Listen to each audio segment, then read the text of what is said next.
ভাই, আমাদের মতো প্রবাসীদেরকে অনেকেই প্রয়োজনে মনে করে, অথবা প্রয়োজনে অনেকেই আমাদের কাছে ফোন করে, কিন্তু এতে করে আমরা কখনোই বিরক্তি বোধ করি না, অথবা এমনটা আমরা কখনোই ভাবি না কেন প্রয়োজনে শুধু আমাদের মতো এই প্রবাসীরা ব্যবহার হয়। বরঞ্চ আমরা এটা ভেবে শান্তি পাই, আমরা এটা ভেবে মনের ভিতরে অনেকটাই তৃপ্তি পাই যে আমাদের মতো এই ক্ষুদ্র প্রবাসী দিয়ে কিছু মানুষের প্রয়োজন ফুরায়।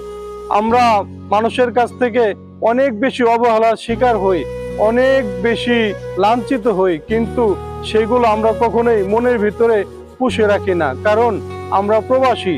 আমরা ত্যাগের জন্য প্রবাসী হয়েছি, ভোগের জন্য নয়।